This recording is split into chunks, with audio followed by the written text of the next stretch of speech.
पंचायत राज institutions हा जो certificate course आहे, या सर्टिफिकेट कोर्समधील पेपर 2 जो आहे, या पेपर 2 मधील युनिट 1 म्हणजे घटक 1 त्यातला सब युनिट 2 ज्याच्यामध्ये प्रामुख्यानं आपण ग्रामपंचायतीचा अर्थसंकल्प, त्या ग्रामपंचायतीचा अर्थसंकल्पाचा विचार करत असताना ग्रामपंचायतीला विविध कराच्या माध्यमातून जो निधी मिळतो, त्याचबरोबर राज्य शासन असेल, जिल्हा परिषद असेल, पंचायत समित्या असेल, त्यांच्या माध्यमातून मिळालेला निधी आणि त्या निधीवर आधारित त्याचबरोबर ग्रामनिधी जो असतो ग्रामपंचायतीचा, त्यावर आधारित जो अर्थसंकल्प तयार केला जातो किंवा जे लेखे तयार केले जातात, ते लेखे कोण तयार करतं, ते कशा पद्धतीने तयार केले जातात, त्याचा हिशेब कसा ठेवला जातो आणि ग्रामपंचायतीजवळ उपलब्ध झालेला निधी जो असतो वेगवेगळ्या माध्यमातून, या निधीचं विनियोजन कशा पद्धतीनं होतं याचा विचार आपण याचा उहापोह किंवा याची चर्चा आपण इथे करणार आहोत. त्याचबरोबर ग्रामपंचायतीच्या आर्थिक कार्यभार असतो किंवा विनियोजन असतं ग्रामपंचायतीचं, या आर्थिक विनियोजनावरती कोणाचा आणि कशा पद्धतीनं नियंत्रण असतं किंवा कोणाचं कशा पद्धतीनं चेक असतं किंवा कोणाचं कशा पद्धतीनं एक देखभाल कोण करतं याचा सुद्धा विचार आपण या आपल्या व्याख्यानामध्ये करणार आहोत. सर्वप्रथम आपण याचा विचार करू की ग्रामपंचायतीमध्ये कर आकारणे किंवा कर वसुली हे कशा पद्धतीने होते आणि कोणकोणत्या पद्धतीनं आणि कोणकोणत्या माध्यमातून आणि कोणकोणत्या कारणातून ही कर वसुली होत असते. प्रामुख्याने आपण जर विचार केला तर ग्रामपंचायतीचा पहिला जो कर जो आहे हा प्रामुख्याने पाणी पुरवठ्याच्या वेगवेगळ्या ज्या योजना असतात, त्या पाणी पुरवठ्याच्या वेगवेगळ्या योजनांच्या माध्यमातून हा कर गोळा केला जातो. त्याचबरोबर यात्रेकरून वेगवेगळ्या जत्रा ह्या गाव पातळीवरती आयोजित केल्या जातात.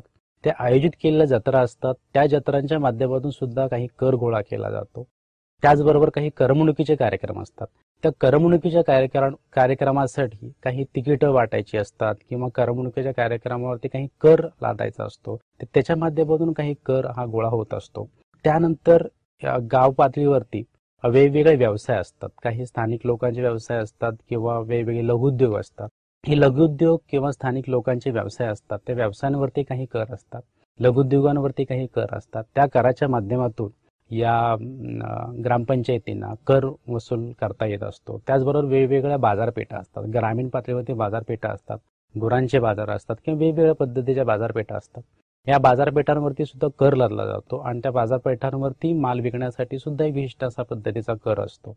अशा पद्धतीने या कराच्या माध्यमातून ग्रामपंचायतीला पैसे मिळत असतात, ग्रामपंचायतीला निधीची उपलब्धता होत असते. अर्थात ही जी तजवीज आहे म्हणजे ग्रामपंचायतीनं कशा पद्धतीचा कर लावावा आणि तो एक्झॅक्ट कोणत्या विषयासंदर्भात लावावा याची तजवीज भारतीय राज्यघटनेनं करून दिलेली आहे आणि तसा अधिकार म्हणजे तशा पद्धतीचा कायदा करण्याचा अधिकार भारतीय राज्यघटनेनं राज्यांना दिलेला आहे. अर्थात अशा पद्धतीचे जे कर आहे, हे कर जे गोळा केले जातात ग्रामपंचायतीकडून, या करांच्या संदर्भात जर कोणाला काही तक्रारी असतील किंवा राज्य शासनाला असं वाटलं की ग्रामपंचायत जो कर गोळा करते ते कर चुकीच्या पद्धतीने गोळा होत आहे किंवा ग्रामपंचायतीच्या सदस्यांना असं वाटलं की तो चुकीच्या पद्धतीने गोळा होत आहे, तर अशा पद्धतीची तक्रारी हे ग्रामपंचायती सदस्य हे जिल्हा परिषदेकडे करू शकतात आणि तशा पद्धतीची एन्क्वायरी किंवा तशा पद्धतीची विचारणा ही जे मुख्य कार्यकारी अधिकारी ग्रामपंचायतीला करू शकतात. तशा पद्धतीची कर वसूल तात्काळ थांबवली जाऊ शकते जर का मुख्य कार्यकारी अधिकाऱ्यांच्या असं लक्षात आलं की तो कर जो गोळा होत आहे हा कर चुकीच्या पद्धतीने गोळा होत आहे अथवा तो कर योग्य पद्धतीने गोळा होत नाही आहे. तर मात्र ते सिद्ध झालं तर मुख्य कार्यकारी अधिकारी तशा पद्धतीच्या कर वसुली जी आहे ती कर वसुली पूर्णपणे थांबवतात. ग्रामपंचायतीनं जो कर गोळा करायचा असतो त्याच्यामध्ये अजून एक प्रकार आहे, तो म्हणजे इमारत कर किंवा जमीन किंवा इमारतींवरील कर. म्हणजे ग्रामपंचायतीच्या हद्दीमध्ये वेगवेगळ्या इमारती बांधल्या जातात, त्या इमारतींवरचा कर असतो. त्याचबरोबर जमिनीवरचा काही कर ग्रामपंचायत लावू शकतं. त्याचबरोबर ग्रामपंचायतीच्या हद्दीमध्ये काही कारखाने किंवा काही उद्योगधंदे सुरू झाले, कारखान्यांकडून काही कर गोळा करण्याचा अधिकार हा ग्रामपंचायतीला असतो. या पद्धतीच्या करांच्या व्यतिरिक्त अजून एक कराचा प्रकार आहे, तो म्हणजे वसुली. म्हणजे ज्या ज्या व्यक्तींनी कर भरलेले नसतात अशा व्यक्तींकडून वसुली करण्याचा अधिकार. आपण आत्ताच पाहिलं की आपण ग्रामपंचायत कशा कशा पद्धतीनं कोणकोणत्या मार्गाने कर गोळा करते आणि हा जो कर असतो हा कर प्रामुख्याने ग्रामनिधी या नावानं किंवा ग्रामनिधी म्हणून कर गोळा केला जातो आणि ग्रामनिधी असं एक अकाउंट असतं ग्रामपंचायतीचं, त्याच्यामध्ये तो जमा होत असतो. आता या कराच्या व्यतिरिक्त ग्रामपंचायतीच्या काही मालमत्ता असतात स्वतःच्या, किंवा त्यांना ज्याला आपण रिसोर्सेस म्हणतो, ज्याला आपण म्हणजे रिसोर्स म्हणजे जमीन असेल, जंगल असेल, पाणी असेल किंवा इतर इमारती असतील, अशा पद्धतीचे रिसोर्सेस किंवा अशा पद्धतीच्या मालमत्ता ह्या ग्रामपंचायतीच्या असतात. आणि या मालमत्तेच्या आधारे सुद्धा काही निधी हा ग्रामपंचायतीला उभा करता येत असतो. उदाहरणार्थ इमारती समजा असतील, त्या इमारती भाडेतत्त्वावरती देणं असते, त्या भाडेतत्त्वावर दिल्यानंतर त्यातून येणारं भाडं हे सुद्धा ग्रामनिधी किंवा हे सुद्धा एक उत्पन्नाचा स्रोत म्हणून ग्रामपंचायतीचा असतो. याच्या व्यतिरिक्त अजून एक उत्पन्नाचा स्रोत असा असतो की पंचायत समिती अथवा जिल्हा परिषद यांच्या काही मालमत्ता असतील, मग त्या स्थावर असतील, स्थावर मालमत्ता ज्या असतील, त्या स्थावर मालमत्ता जर ग्रामपंचायतीच्या हद्दीमध्ये असतील आणि त्यांनी त्या स्थावर मालमत्ता जर ग्रामपंचायतीकडे हस्तांतरित केल्या असतील, तर त्या स्थावर मालमत्तेतून मिळणारा जो निधी आहे हा सुद्धा ग्रामपंचायतीच्या ग्रामनिधीमध्ये किंवा ग्रामपंचायतीच्याच अकाउंटला जमा होत असतो. अर्थात ही जी स्थावर मालमत्ता असते, जी जिल्हा परिषदेची असते किंवा पंचायत समितीची असते, जी ग्रामपंचायतीला हस्तांतरित झालेली असते किंवा ग्रामपंचायतीच्या नियंत्रणाखाली दिलेली असते, अशा पद्धतीची स्थावर मालमत्ता तिची विक्री करण्याचा अथवा तिचं हस्तांतरण करण्याचा अधिकार ग्रामपंचायतीला नसतो. तिची विक्री अथवा तिचं जर हस्तांतरण करायचं असेल तर तशा पद्धतीची पूर्व परवानगी ही जिल्हा परिषदेचा मुख्य कार्यकारी अधिकाऱ्याकडून ग्रामपंचायतीला घेणं हे बंधनकारक असतं. ग्रामपंचायतीचा जो निधी असतो, या निधी संदर्भात आपण कर हा एक प्रकार पाहिला, कराच्या माध्यमातून उपलब्ध होणारा निधी. त्याचबरोबर आपण हे पाहिलं की मालमत्ता ज्या असतात त्या मालमत्तेच्या मुळे मिळणारा त्यांना जो निधी असतो तो, हा सगळा जो निधी असतो या निधीला ग्रामनिधी असं म्हणतात. मी मगाशीच उल्लेख केला, ग्रामनिधी असं म्हणतात. आणि ग्रामनिधी याच्या नावाने एक अकाउंट ग्रामपंचायतीने तयार केलेलं असतं. अर्थात हे जे अकाउंट हे महत्वाचं आहे अकाउंट, कारण हे जे अकाउंट आहे किंवा हे जे वेगळं अकाउंट आहे, या अकाउंटमध्ये जमा झालेला जो निधी असतो या निधीच्या आधारेच ग्रामपंचायत वार्षिक वित्तविषयक विवरणपत्र तयार करत असते. हा जो ग्रामनिधी असतो, या ग्रामनिधीमध्ये कोणकोणत्या पद्धतीचा निधी हा जात असतो या ग्रामनिधीच्या अकाउंटमध्ये, याचं आपण एक जस्ट चर्चा करूया. तो म्हणजे पहिला म्हणजे कर. आपण कर कोणकोणत्या पद्धतीने जमा केले जातात त्याचा आपण विचार केला. त्या कराच्या माध्यमातून येणारा जो निधी आहे हा निधी हा ग्रामनिधीमध्ये जात असतो. दुसरं म्हणजे मालमत्ता ज्या आहेत त्या मालमत्ताच्या कोणाला वापरायला दिल्यातून मिळालेला जो निधी असतो तो, किंवा काही मालमत्ता विक्रीतून हस्तांतरणातून जो निधी मिळतो तो, हा ग्रामनिधीमध्ये जातो. त्याचबरोबर ग्रामनिधीमध्ये येणारा निधी जो असतो त्याच्यामध्ये अजून 2-4 प्रकारच्या अजून निधींचा समावेश असतो. तो म्हणजे जिल्हा परिषद काही प्रमाणात अंशदान ग्रामपंचायतीला देत असते, पंचायत समिती काही अंशदान देत असते, राज्य शासन काही अंशदान देत असतं. त्या सगळ्याचा समावेश हा ग्रामनिधीमध्ये होतो. त्याचबरोबर काही ग्रामपंचायतीनं जिल्हा परिषदेकडून किंवा पंचायत समितीकडून काही जर कर्ज घेतले असतील, त्या कर्जाचा अंतर्भाव हा ग्रामनिधीमध्ये होत असतो. ग्रामनिधीमध्ये अजून 1-2 प्रकारच्या पद्धतीचा निधी जमा होत असतो. तो म्हणजे फौजदारी खटले असतील किंवा वेगवेगळे जे खटले असतील, त्या खटल्यांच्या अनुषंगानं न्यायालयाने दिलेला जो आदेश असतो, त्या आदेशाच्या अनुषंगानं काही विशिष्ट वसुली करण्याचे निर्देश ग्रामपंचायतीला दिलेले असतात. त्यातून होणारी वसुली ही सुद्धा त्या ग्रामनिधीमध्ये जात असते. त्याचबरोबर काही व्यवसाय कर असतात किंवा आयुर्विमा म्हणजे ग्रामीण विमा योजना ज्या असतात, त्या ग्रामीण विमा योजनेतून मिळणारा जो निधी असतो हा निधी सुद्धा ग्रामनिधीमध्ये जात असतो. हा जो ग्रामनिधी आहे हा ग्रामनिधी विशेष महत्वाचा आहे आणि ह्या ग्रामनिधीचं विनियोजन करण्याचा अधिकार हा ग्रामपंचायतीच्या सचिवास असतो. आता ग्रामपंचायतीचा सचिव जो असतो हा राज्य शासनाने नियुक्त केलेला अधिकारी असतो. अर्थातच राज्य शासनाने नियुक्त केलेला ग्राम पातळीवरचा जो अधिकारी असतो त्याला ग्रामसेवक असं म्हणतात आणि हा ग्रामसेवक हा सचिव म्हणून काम पाहत असतो. एखाद्या ग्रामपंचायतीमध्ये लोकसंख्या फार कमी असेल तर एकापेक्षा 3 ते 4 ग्रामपंचायती मिळून एक ग्रामसेवक हा सचिव म्हणून त्या ग्रामपंचायतीचं काम पाहत असतो. आता सचिव म्हणून तो काम पाहतो म्हणजे नेमकं काय करतो, तर येणारा जो निधी आहे हा निधी त्या अकाउंटला जमा होतो की नाही, त्याचबरोबर काही देणी असतात काही ग्रामपंचायतीने केलेला काही खर्च असतो. हा जो खर्च आहे त्या खर्चाच्या पावत्या देणं, कर्ज जे असतात ती कर्ज वेळच्या वेळेला परत करणं, त्या कर्जाच्या पावत्या असतील किंवा काही मालमत्ता विकत घेतलेल्या असतील त्यासाठीच्या ज्या पावत्या इश्यू करणं असेल, या सगळ्याचे विनियोजन करणं म्हणजे संपूर्ण पैशाचं विनियोजन जे करणं असतं ते विनियोजन हे करण्याचं काम हे प्रामुख्यानं ग्रामसेवक म्हणजेच ग्रामपंचायतीचे सचिव जे असतात ते करत असतात. अर्थातच ते विनियोजन करत असतानाच मी नंतर आपण पुढच्या चॅप्टरमध्ये जाणारच आहोत. ह्या सगळ्या विनियोजनाचे लेखे म्हणजेच त्यांनी ग्रामनिधी कशा पद्धतीनं वापरला, तो ग्रामनिधी किती खर्च झाला, किती शिल्लक राहिला, तो कोणत्या योजनांवरती खर्च झाला, ह्या सगळ्याचं एक लेखाजोखा म्हणजे ह्या सगळ्याचे एक लेखे हे तयार करण्याचं काम हे सचिवांचं असतं. आणि हे लेखे ग्रामसभेसमोर मांडले जातात. त्याचबरोबर हे लेखे पंचायत समितीकडे सुद्धा त्यांच्या मान्यतेसाठी पाठवले जातात. आणि पंचायत समितीनं त्या लेख्यांमध्ये काही सूचना किंवा काही जर बदल सांगितले किंवा पंचायत समितीनं काही त्याच्यामध्ये स्पष्टीकरण मागवलं तर त्या लेख्यांसंदर्भातलं केलेल्या खर्चाचं स्पष्टीकरण हे सचिवांना देणं गरजेचं असतं. आणि ते कोणत्या पद्धतीचं स्पष्टीकरण पंचायत समितीनं मागितलेलं आहे हे सचिवांना ग्रामसभेला सुद्धा सांगणं अभिप्रेत असतं. आणि अशा पद्धतीचं स्पष्टीकरण दिल्यानंतर तो जो अहवाल आहे किंवा तो जो लेखा आहे तो मंजूर होत असतो. अर्थातच सचिवांनी पंचायत समितीकडे पाठवलेला जो लेखा आहे हा लेखा 2 महिन्याच्या आत पंचायत समितीनं मंजूर करून देणं अभिप्रेत असतं.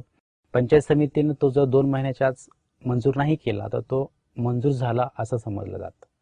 आणि पंचायत समितीला पाठवलेला जो लेखा असतो त्या लेखांमध्ये एक्सप्लेनेशन म्हणजे त्याच्यामध्ये विशिष्ट गोष्टींची विचारणा करण्याचा अधिकार हा पंचायत समितीला असतो. आता आपण ग्रामपंचायतीचा अर्थसंकल्प जो आहे त्या अर्थसंकल्पाच्या संदर्भात चर्चा करणार आहोत. प्रामुख्याने सर्वप्रथम अर्थसंकल्प म्हणजे काय किंवा त्याला अंदाजपत्रक असं सुद्धा म्हणतात. त्याचा अर्थ मूळ काय होतो हे मी तुम्हाला सांगेन. अर्थसंकल्प किंवा अंदाजपत्रक याचा अर्थ असा असतो की कोणतीही जी संस्था असते, समजा आपण ग्रामपंचायतीबद्दल आता डिस्कशन करत आहोत, तर त्या ग्रामपंचायतीकडे किती जमा खर्च आहे, एक सोप्या भाषेत सांगायचं म्हणजे जमा किती आहे आणि खर्च किती झाला याचं एक विवरणपत्र असतं, तो म्हणजे अर्थसंकल्प. त्या विवरणपत्राबरोबर म्हणजे जमा आणि खर्च याच्याबरोबरच चालू आर्थिक वर्षामध्ये कोणकोणत्या योजना राबवायच्या आहेत आणि त्या योजनांवरती किती खर्च येणार आहे त्याचा खर्च अंदाजित केला जातो. त्याचबरोबर गेल्या वर्षी जो अंदाजित केलेला जो खर्च होता त्या अंदाजित खर्चापैकी किती खर्च झालेला आहे. म्हणजे आता उदाहरणार्थ अर्थसंकल्प आर्थिक वर्ष 2012-13चा अर्थसंकल्प जर मांडला जात असेल तर 12-13च्या अर्थसंकल्पामध्ये 11-12 आर्थिक वर्ष 11-12 याचे सुधारित अंदाज मांडले जातात आणि 10-11चे प्रत्यक्ष खर्च मांडले जातात. म्हणजे प्रत्यक्ष खर्च किती झाला त्या आर्थिक वर्षाचा हे आपल्याला 1 ते दीड वर्षानंतर समजत असतं. हा जो अर्थसंकल्प असतो किंवा अंदाजपत्रक जे असतं हे अंदाजपत्रक ग्रामपंचायतीच्या लेवलला सुद्धा किंवा ग्रामपंचायतीच्या स्तरावरती सुद्धा मांडण्याचा एक प्रथा किंवा मांडण्याचा एक नियम हा आपल्या भारतीय राज्यघटनेनुसार आणि राज्य शासनाच्या कायद्यानुसार मांडला जातो. हा जो अर्थसंकल्प आहे मी मगाशी सांगितलं, हा अर्थसंकल्प जो आहे हा प्रामुख्यानं ग्रामपंचायतीचा जो अर्थसंकल्प आहे हा प्रामुख्यानं ग्रामनिधीच्या अकाउंटमध्ये किंवा ग्रामनिधीच्या नावानं जे खातं असतं ग्रामपंचायतीचं त्या खात्यामध्ये जो पैसा जमा असतो किंवा जो निधी जमा असतो तो त्या निधीचं विनियोजन कशा पद्धतीनं करणार आहे हे सांगणारं ते अंदाजपत्रक असतं. अर्थात या अंदाजपत्रकामध्ये त्या 4 गोष्टींचा समावेश असतो. त्या 4 गोष्टी म्हणजे पहिलं वार्षिक लेखा विवरणपत्र. आता वार्षिक लेखा विवरणपत्र म्हणजे काय तर मगाशी मी तुम्हाला सांगितलं लेखा विवरणपत्र हे प्रामुख्यानं सचिव जे असतात म्हणजे ग्रामसेवक जे असतात ते मांडत असतात. अर्थात हे विवरणपत्र त्यांना ग्रामसभेसमोर मांडावं लागत असतं.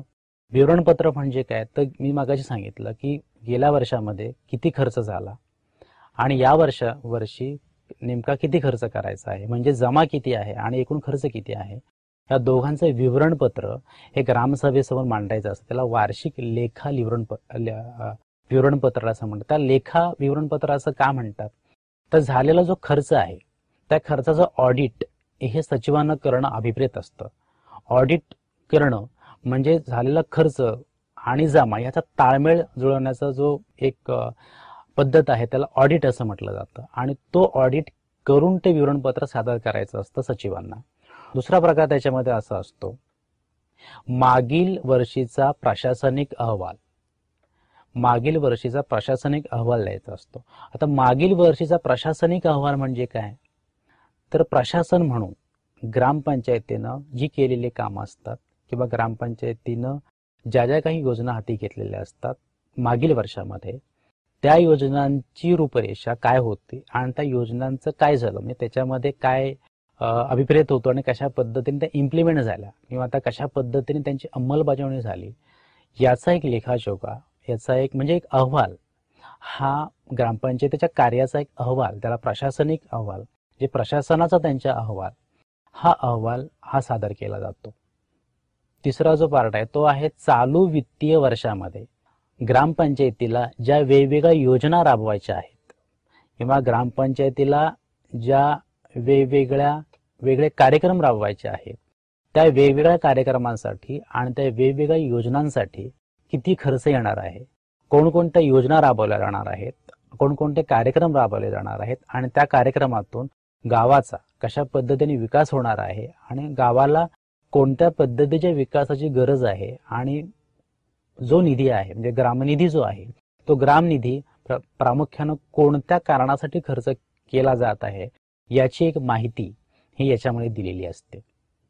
चौथा जो भाग जो मांडला जातो त्याच्यामध्ये प्रामुख्यानं मी मगाशी सांगितलं तुम्हाला, सचिव जे असतात ते सचिव पंचायत समितीकडे हे विवरणपत्र पाठवत असतात आणि पंचायत समितीनं समजा काही विचारणा केली असेल आणि त्यात काही दुरुस्ती सांगितली असेल किंवा काही माहिती जास्तीची मागवली असेल, तर ती जास्तीची माहिती किंवा सुचवलेल्या ज्या सूचना असतील त्याला पूरक जी माहिती जी मांडलेली असते सचिवांनी, ती पूरक मांडलेली माहिती सुद्धा ग्रामसभेसमोर मांडणं हे बंधनकारक असतं.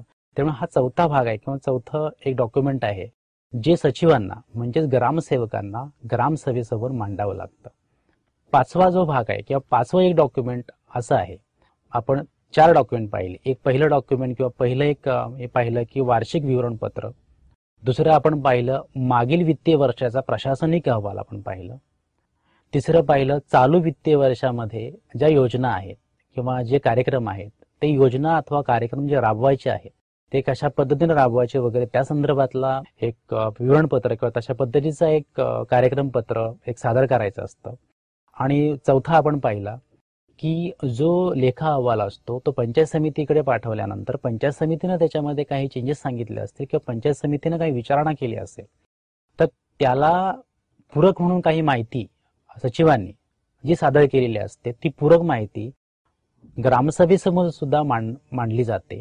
हा एक चौथा प्रकार पाहिला. पाचवा जो आहे त्याच्यामध्ये प्रामुख्याने असं आहे की जिल्हा परिषदेची जी स्थायी समिती असते त्या स्थायी समितीला एखादी बाब जर महत्वाची वाटत असेल तर अशी कोणतीही महत्वाची असणारी बाब ही मांडण्याचा अधिकार जिल्हा परिषदेच्या स्थायी समितीला असतो आणि ती बाब ही अशा वेळेस ग्रामसभेसमोर मांडली जाते.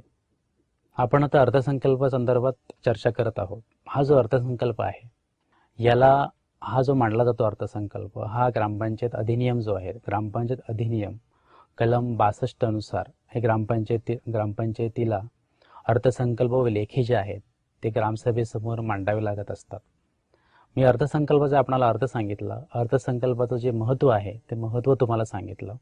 या अर्थसंकल्पाला जोडूनच अजून एक बाब येत असते त्याला पूरक अर्थसंकल्प किंवा पूरक मागण्या असं म्हणतात. अर्थात तुम्ही जर राज्य पातळीवरचा अर्थसंकल्प पाहिला किंवा केंद्रीय पातळीवरचा अर्थसंकल्प पाहिला तर तुम्हाला अशाच पद्धतीचा अर्थसंकल्प मांडण्याची कुठेतरी एक समान अशी पद्धती तुम्हाला आढळेल. पूरक अर्थसंकल्प किंवा पुरवणी मागण्या ज्याला म्हणतात त्या सुद्धा ग्रामपंचायतीमध्ये सुद्धा मांडण्याचा एक प्रकार आहे. अर्थात पूरक अर्थसंकल्प म्हणजे नेमकं काय असतं, तर अर्थसंकल्प मांडणं किंवा वार्षिक विवरणपत्र जे मांडलं जातं हे नियमानुसार एप्रिल महिन्यामध्ये म्हणजे कोणत्याही फायनान्शियल इयर किंवा त्याला आर्थिक वर्ष जे म्हणतात त्या आर्थिक वर्षाच्या पहिल्या महिन्यामध्ये मांडणं हे बंधनकारक असतं सचिवांवरती म्हणजेच ग्रामपंचायतीवरती. म्हणजेच चालू आर्थिक वर्षामध्ये कोणकोणता खर्च केला जाणार आहे त्याचं एक विवरणपत्र सचिव सादर करत असतात. पण तरी सुद्धा एक 5-6 महिने गेल्यानंतर सचिवांना किंवा ग्रामपंचायतीला असं वाटलं की आपण जो निधी किंवा जे विवरणपत्र एप्रिलमध्ये मांडलं होतं, पण त्याच्या व्यतिरिक्त काही खर्च होणार आहे जास्तीचा, किंवा त्याच्या व्यतिरिक्त एखादी योजना आपल्याला राबवायची आहे आणि त्या योजनेसाठी वेगळा एक निधीची तरतूद करणं अभिप्रेत आहे किंवा अपेक्षित आहे किंवा गरजेचं आहे, असं जर त्यांना वाटत असेल, त्याला पूरक मागण्या किंवा पूरक विवरणपत्र असं त्याला म्हटलं जातं, किंवा त्याला पूरक अर्थसंकल्प असं, सप्लिमेंटरी डिमांड असं त्याला एक शब्द आहे इंग्लिशमध्ये, त्याला पूरक अर्थसंकल्प किंवा पूरक मागण्या असं म्हटलं जातं. अर्थात पूरक मागण्या हा अर्थसंकल्पाचाच भाग असतो. पण ज्यावेळेस अर्थसंकल्प सादर केला त्यावेळेस त्याची कल्पना नसल्या कारणानं 5-6 महिने गेल्यानंतर असं लक्षात आलं त्या संस्थेच्या किंवा त्या सचिवांच्या की कुठेतरी अजून वेगळा तरतूद, निधीची तरतूद करणं अपेक्षित आहे. तर या निधीची तरतूद करण्यासाठी म्हणून एक वेगळं डॉक्युमेंट मांडण्याचा अधिकार हा सचिवांना असतो. त्याला पूरक अर्थसंकल्प असं म्हणतात. अर्थात हा पूरक अर्थसंकल्प सुद्धा एक ग्रामपंचायतीच्या अर्थसंकल्पाचा हा भागच असतो आणि हा सुद्धा त्या ग्रामपंचायतीला ग्रामसभेसमोर मांडायचा असतो आणि अर्थसंकल्प सुद्धा ग्रामसभेसमोर मांडायचा असतो. आणि ग्रामसभा हे प्रामुख्यानं अर्थसंकल्पावरती चर्चा करत असतात आणि ग्रामसभा काही सूचना देऊ शकतात. सचिवांनी म्हणजेच अर्थातच ग्रामपंचायतीनं केलेल्या ज्या योजना आहेत किंवा ग्रामपंचायतीनं विविध निधी जो विशिष्ट योजनांसाठी राखून ठेवला असेल किंवा काही योजना आखल्या असतील त्या योजनांसंदर्भात चर्चा करण्याचा अधिकार ग्रामसभेला आहे. ग्रामसभेला सूचना देण्याचा अधिकार आहे. पण ग्रामसभेनं दिलेल्या सूचना, या सर्व सूचना ह्या स्वीकाराव्याच असं बंधन सचिवांवरती किंवा ग्रामपंचायतीवरती नसतं.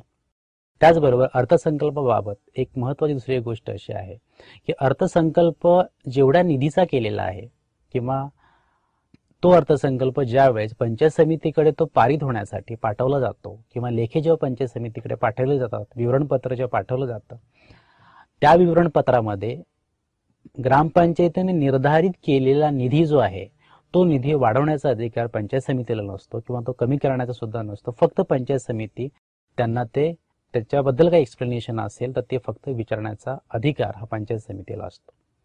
आपण पाहत आहोत की ग्रामपंचायत कशा पद्धतीनं निधीचं विनियोजन करते, त्यांना कोणकोणत्या माध्यमातून निधी मिळतो. पण हे असत असताना ग्रामपंचायतीला जो निधी मिळतो किंवा ग्रामपंचायत ज्या पद्धतीनं अर्थसंकल्प मांडते किंवा विवरणपत्र मांडते किंवा निधी वापरत असते, ह्या निधी वापरण्यावरती एक विशिष्ट पद्धतीचं नियंत्रण असतं. त्या नियंत्रणाचा आपण मी थोडक्यात उल्लेख करणार आहे. प्रामुख्यानं हा जो निधी असतो हा मी मगाशी तुम्हाला सांगितलं की जिल्हा परिषदेकडून येत असतो, काही प्रमाणात अंशदान येत असतं, पंचायत समितीकडून येत असतं, त्याचबरोबर राज्य शासन सुद्धा काही अंशदान देत असतं. पण त्याच्या बदल्यात ग्रामपंचायतीमध्ये जो कर गोळा होतो त्याच्यातला विशिष्ट असा भाग हा राज्य शासनाकडे जात असतो. त्याच्यामुळे ग्रामपंचायतीवरती जे नियंत्रण जे असतं ते पंचायत समितीचं नियंत्रण असतं. त्याचबरोबर जिल्हा परिषदेचं सुद्धा नियंत्रण असतं. ग्रामपंचायतीनं तयार केलेले जे लेखे असतात, म्हणजे सचिवांनी तयार केलेले जे लेखे असतात, ते लेखे तपासण्याचा अधिकार हा मुख्य कार्यकारी अधिकाऱ्यांना असतो. मुख्य कार्यकारी अधिकारी कधीही ग्रामपंचायतीचे लेखे मागून ते चेक करू शकतात आणि त्याच्यामध्ये त्यांना कोणत्या लेख्यामध्ये म्हणजे जो खर्च झालेला आहे त्याच्यामुळे त्यांना एक्सप्लेनेशन हवं असेल, त्यांना स्पष्टीकरण हवं असेल तर ते मागू शकतात. त्याचबरोबर राज्य शासनाला सुद्धा असं वाटलं तर राज्य शासन सुद्धा ग्रामपंचायतीचे लेखे मागून ते चेक करू शकतात आणि त्याच्या संदर्भातलं स्पष्टीकरण हे सचिवांकडे मागितलं जाऊ शकतं. अजून एक असा प्रकार आहे त्याच्यामध्ये हिशेब तपासणी. म्हणजे हिशेब तपासणी हा जो प्रकार आहे तो प्रामुख्याने सचिवांकडून केला जातो. सचिव हे हिशेब तपासणी करत असतात, पण त्याच्यावरती कंट्रोल ठेवण्याचं काम हे प्रामुख्याने ग्रामसभा करत असते. त्याचबरोबर पंचायत समिती आणि जिल्हा परिषदा सुद्धा करत असतात. ग्रामपंचायतीवरती जे नियंत्रण असतं मग त्या आर्थिक नियंत्रण त्याचबरोबर प्रशासकीय आणि इतर बाबतीतलं जे नियंत्रण आहे हे प्रामुख्याने पंचायत समितीचं असतं, जिल्हा परिषदेचं असतं, स्थायी समितीचं असतं.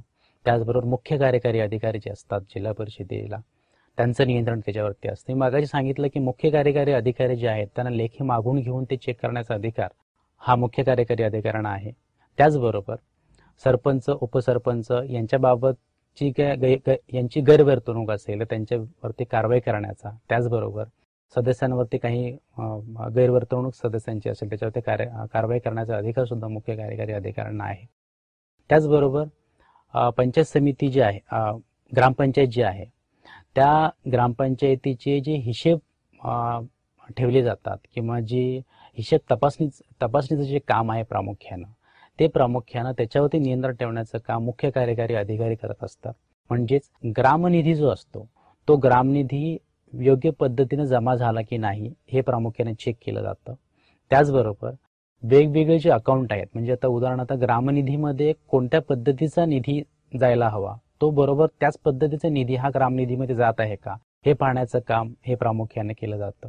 त्याचबरोबर हा जो ग्रामनिधी आहे तो ग्रामसभेमध्ये केलेल्या ठरावानुसारच वापरला जात आहे का, आणि तो जो ग्रामनिधी किंवा कोणकोणत्या ज्या योजना आहेत त्या योजना प्रामुख्यानं हे एक मी तुम्हाला सुरुवातीला असं सांगितलं की प्रत्येक योजना किंवा जो कार्यक्रम आहे हा ग्रामपंचायतीला ग्रामसभेसमोर मांडावा लागतो आणि तिथे डिस्कशन झाल्यानंतर ग्रामसभेच्या मान्यतेनंतर त्याचबरोबर पंचायत समितीच्या मान्यतेनंतरच तो इम्प्लिमेंट होत असतो. याचा अर्थ ज्यावेळेस त्याची स्क्रुटिनी होते किंवा त्याची जेव्हा उलट तपासणी होत असते मुख्य कार्यकारी अधिकाऱ्यांकडून, त्यावेळेस मुख्य कार्यकारी अधिकारी जेव्हा हे लेखे चेक करत असतात किंवा हे पाहत असतात तेव्हा केलेल्या ठरावानुसारच खर्च झालेला आहे का, ठरवलेल्या योजनांवरतीच खर्च झालेला आहे का, आणि ठरवलेला खर्चच किंवा जेवढा निधी दिलेला आहे त्या निधीच्या अनुषंगाने किती खर्च झाला हे सगळं पाहण्याचं काम हे मुख्य कार्यकारी अधिकारी करू शकतात.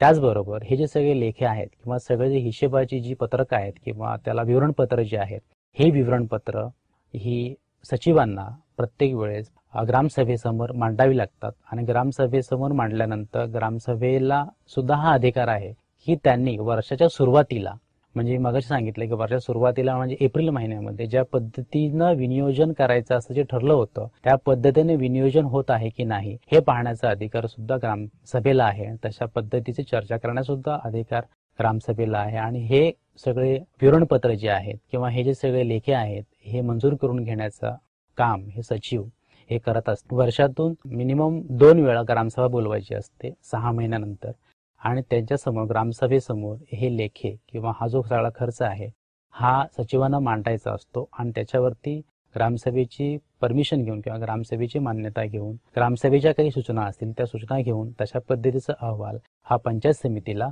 सचिवांना पाठवायचा असतो.